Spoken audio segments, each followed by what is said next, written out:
اگر سجدہ چھوٹ جائے تو معافی مل سکتی ہے، مگر انسانیت دم توڑ دے تو خدا بھی نہیں ملتا۔ اپنی زندگی کی جنگ اپنے بازو پہ لڑنا پڑتی ہے۔ زندگی کے میدان میں معجزے نہیں ہوا کرتے۔ اس وقت کے پیدا کرنے والے کو وقت دے کر دیکھو، تمہارا وقت ایک دن بدل جائے گا۔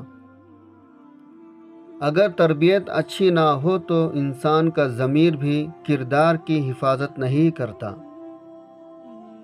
کسی چیز کی کمی اس وقت ہی محسوس ہوتی ہے جب وہ کم پڑ جائے۔ ہمیشہ ان بددعاؤں سے ڈرنا جو دل میں دی جاتی ہے۔ زندگی درخت جیسی بناؤ، خود دھوپ میں کھڑا رہتا ہے مگر اپنے دامن میں آنے والوں کو سکون دیتا ہے۔ کسی پہ احسان کر کے دیکھو، اگر وہ کم ظرف ہو تو نقصان لازمی پہنچائے گا۔ صرف نماز کے بدلے جنت نہیں مل سکتی، بلکہ اللہ کی مخلوق کا بھی احساس کرنا ہوگا۔ کسی کو برباد کرنے کی سوچ پہلے تمہیں برباد کرتی ہے، بعد میں دوسروں کو۔ آپ دنیا گھوم کر دیکھ لیں، جن کے دل اچھے ہوں ان کی قسمت خراب ہی ہوتی ہے۔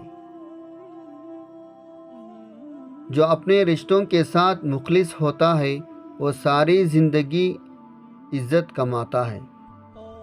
کہتے ہی ایک مرتبہ ایک عورت اپنے شوہر کے ساتھ چڑیا گھر گھومنے گئی۔ اس نے دیکھا ایک بندر اپنی بیوی کے ساتھ کھیل کود میں مصروف ہے تو اپنے شوہر سے کہنے لگی کہ دیکھو نا کیا محبت ہے، ہر طرف خوشی ہی خوشی ہے ان کے پاس۔ تھوڑا آگے گئے تو دیکھا ایک شیر اپنی بیوی سے دور ہو کر بیٹھا ہے تو کہنے لگی کتنی دکھ بھری زندگی ہے ان کی، بس خاموش بیٹھے ہیں۔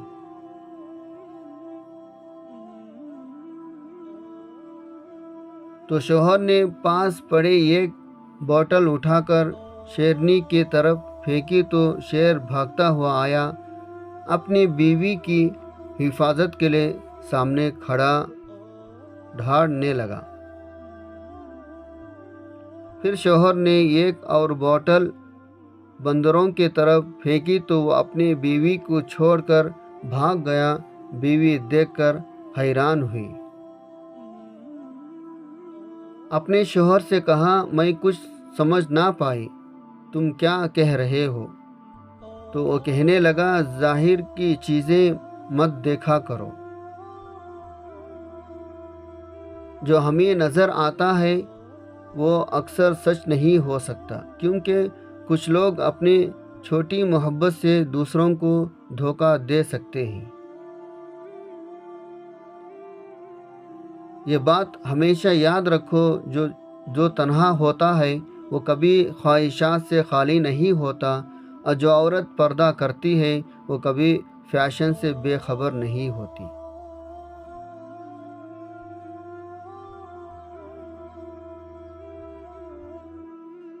جو سخی ہوتے ہیں وہ اپنی دولت سے نفرت نہیں کرتے، بلکہ اپنی خواہشات پہ قابو پا کر مضبوط ہوتے ہیں۔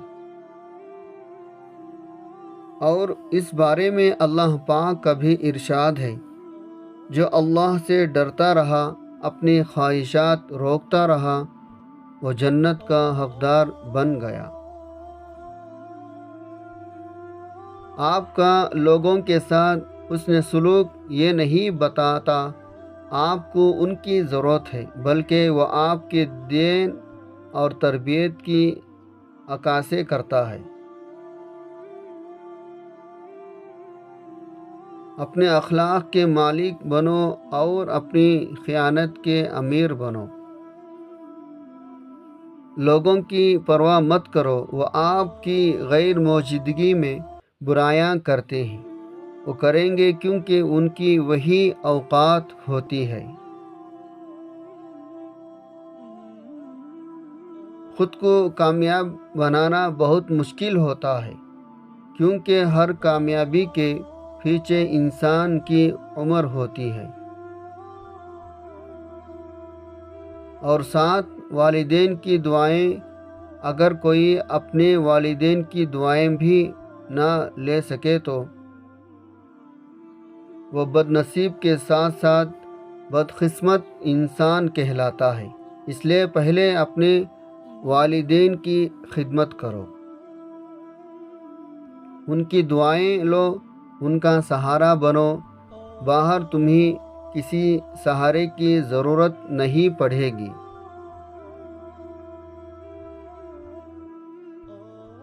کہتے ہی لوگ حج ادا کرنے اتنی دور جاتے ہیں اور وہ قبول ہونا ہو کسی کو علم نہیں، مگر جن کے والدین زندہ ہیں وہ اگر ان کو صبح اٹھ کر پیار محبت سے دیکھ لیں تو ان کو یہ قبول حج جتنا ثواب ملتا ہے۔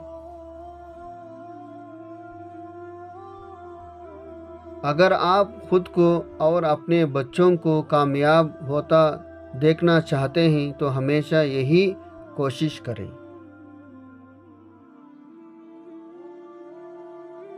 کہ ہر وقت یا جب بھی فارغ وقت ملے سورۃ الاخلاص پڑھتے رہیں۔ آپ کو خود پہ یقین نہیں ہوگا آپ اتنے کامیاب ہو سکتے ہیں۔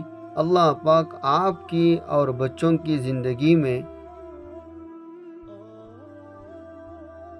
برکت ہی برکت پیدا فرما دے گا، اور کبھی بھی بچوں کو برائیوں کا شکار بھی نہیں ہونے دے گا، اور آپ ہر کسی سے یہی عمل کرنے کا بھی کہنے لگ جائیں گے۔ ہمیشہ اپنے رب کا شکر ادا کیا کرو، اس نے تمہیں نعمتوں میں سے ایک نعمت سکون بھی عطا کر رکھی ہے۔ کبھی ایک دوسرے کی رزق پہ نظر مت رکھو، اللہ سے بہتر کوئی تقسیم نہیں کر سکتا۔ یہ غریب لڑکا کپڑے کی دکان کے سامنے پہننے ایک بت سے یہ کہہ رہا تھا، یہاں کس کو کیا ملا اس کا کوئی حساب نہیں، تیرے پاس روح نہیں، میرے پاس لباس نہیں۔ یہ دنیا بہت حسین ہے، فقط یہ خیال ہی رکھو حقیقت میں دنیا کسی کی نہیں۔